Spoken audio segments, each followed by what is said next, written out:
بسم اللہ الرحمن الرحیم۔ السلام علیکم۔ کالم شاہ محی الحق فاروقی کے جسٹس نظام کا قاتل، غلطی ہائے شناخت نہ پوچھ۔ سن 70 کی دہائی میں ہندوستان کے ایک مشہور شاعر کلیم عاجز کا ایک شعر بہت مشہور ہوا تھا۔ روایت یہ تھی کہ یہ شعر انہوں نے دہلی کے سرکاری مشاعرے میں ہندوستانی وزیر اعظم اندرا گاندھی کو، جو مہمان خصوصی تھی، مخاطب کر کے پڑھا تھا۔ دامن پہ کوئی چھینٹ نہ خنجر پہ کوئی داغ، تم قتل کرو ہو کہ کرامات کرو ہو۔ حقیقت یہی ہے کہ بعض قتل ایسے کراماتی طریقے سے کیے جاتے ہیں کہ خون کی چھینٹ یا داغ تو درکنار، قاتل اور مقتول سب غائب ہو جاتے ہیں، صرف مقدمہ باقی رہ جاتا ہے۔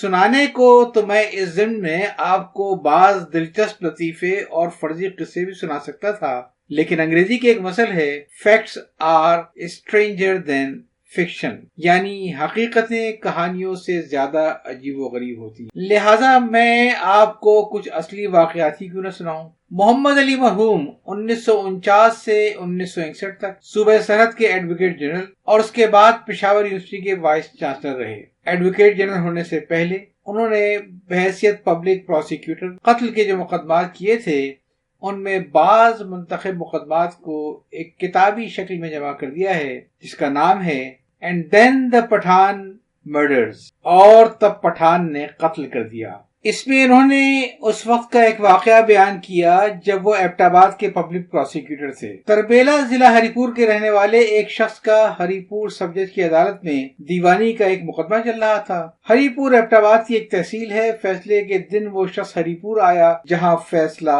اس کے خلاف ہو گیا۔ وہ مایوسی کے عالم میں گھر واپس چلا، لیکن 3 دن گزرنے کے بعد بھی گھر نہ پہنچا۔ اس کی بیوی نے چند آدمیوں کو نامزد کرتے ہوئے پولیس میں رپورٹ کرا دی۔ اس کے خیال میں ان لوگوں نے اس کے شوہر کو قتل کر دیا تھا۔ کوئی مہینے 1.5 مہینے کے بعد دریائے سندھ کے کنارے ایک ناقابل شناخت حد تک مسخ شدہ لاش ملی۔ پولیس نے رپورٹ کنندہ عورت کو بلوایا، جس نے فوراً ہی کہا کہ وہ اس کے شوہر کی لاش تھی۔ چونکہ لاش بالکل ناقابل شناخت تھی، لہذا اس سے پوچھا گیا کہ اس نے کیسے پہچانا۔ اس نے کہا، میں نے اس چادر سے پہچانا جو میرا شوہر گھر سے اوڑھ کر گیا تھا اور جو لاش پر قابل شناخت حالت میں موجود تھی۔ اس شناخت کے بعد پولیس نے پہلے نامزد اشخاص کے خلاف قتل کا مقدمہ چلایا۔ اس موقع پر ایک عجیب بات یہ ہوئی کہ 3 عینی شاہد بھی سامنے آ گئے، جنہوں نے یہ گواہی دی کہ انہوں نے ملزمین کو کلہاڑی سے مقتول کو قتل کرتے ہوئے دیکھا تھا۔ مجسٹریٹ کی عدالت میں چالان پیش ہوا، وہ پوری طرح سے مطمئن نہیں ہوا، لہٰذا اس نے ملزمین کو سیشن کے سپرد کرنے کے بجائے مقدمے کے کاغذات ڈپٹی کمشنر کو بھیج دیے، جس نے مزید سماعت کے لیے فرنٹیر کرائم ریگولیشن کے تحت جرگہ تشکیل دیا۔ جرگے کے اراکین نے جرم ثابت ہونے کی رائے دے دی، چنانچہ سزا کا تعین کرنے کے لیے فائل ڈپٹی کمشنر کے سامنے پیش کر دی گئی۔ اس موقع پر ایک سپاہی نے مقتول کو ہری پور ریلوے اسٹیشن سے ٹرین سے اترتے ہوئے دیکھ لیا۔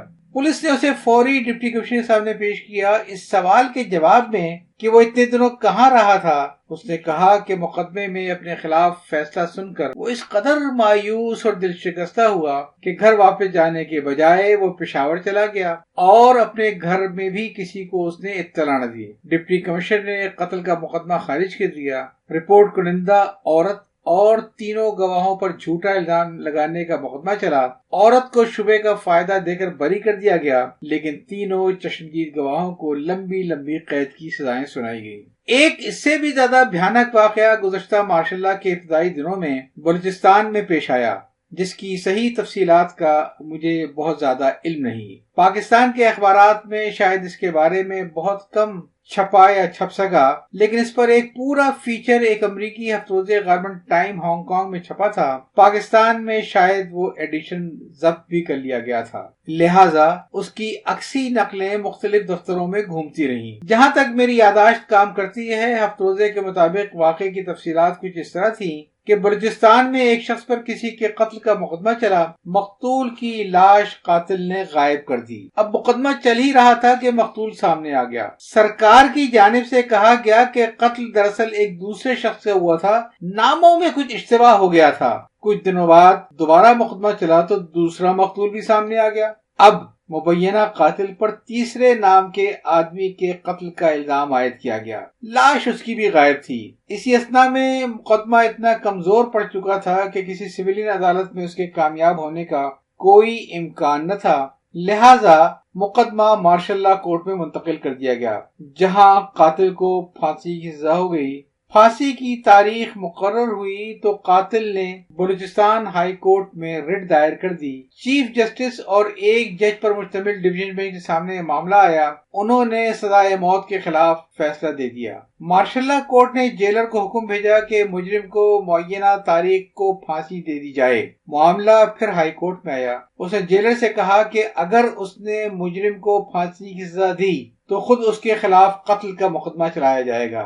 جیلر عجیب مخمصے میں تھا، ایک طرف ہائی کورٹ، دوسری طرف مارشل لا کورٹ۔ اے اہل نظر، اے دل والوں، میں کون سی بندش نرم کروں؟ ایک ہاتھ میں دونوں عالم ہیں، ایک ہاتھ میں ان کا دامن ہے۔ آخر اس نے ہائی کورٹ کے حکم کو اہمیت دی، مارشل لا کورٹ کو لکھ کر بھیج دیا کہ آپ اپنے انتظام کے تحت مجرم کو پھانسی دے دیجیے۔ مجھے یاد نہیں کہ مسئلہ کیسے حل ہوا، لیکن انگریزی ہفت روزی کی رپورٹ کے مطابق اسی اثنا میں پی سی او کا ایک آئینی قانون نافذ ہوا، جس کے تحت اعلیٰ عدالتوں کے ججوں کی دوبارہ تقرری کی گئی، ان سے حلف اٹھانے کے لیے کہا گیا۔ اس عمل میں کئی بڑے نام رہ گئے، جن میں سے بعض بڑے ہی غیر متوقع تھے۔ بلوچستان ہائی کورٹ کے چیف جسٹس اس وقت تک غالباً ریٹائر ہو چکے تھے، اور اگر ریٹائر نہیں ہوئے تھے تو ان کو بھی متعلقہ جج کے ساتھ پی سی او کی نظر ہو گئے اور ان کا دوبارہ تقرر نہ ہوا۔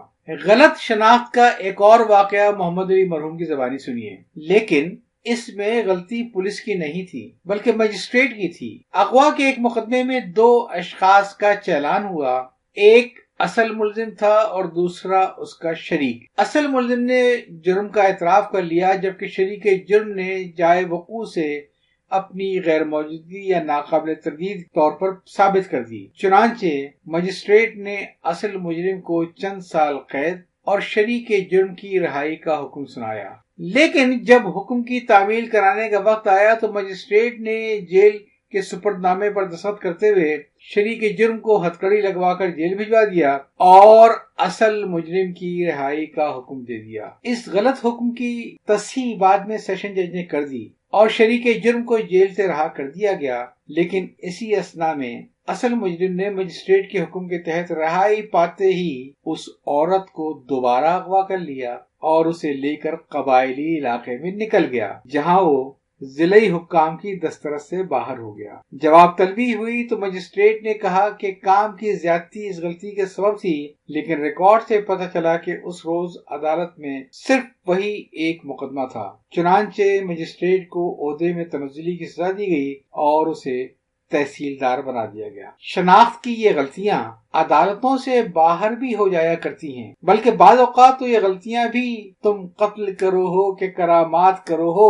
والی کیفیت پیدا کر دیتی ہیں۔ سقوط ڈھاکہ کے بعد جب ایک نیا پاکستان قائم کیا گیا تو مرد پاکستان یا مرد بحران جناب ذوالفقار علی بھٹو کے حکم اور منظوری سے ان کے وزیر مواصلات جناب غلام مصطفیٰ جتوئی نے مرکز اور صوبوں کے ان تقریباً 1400 سینئر اور جونیئر افسروں کی ایک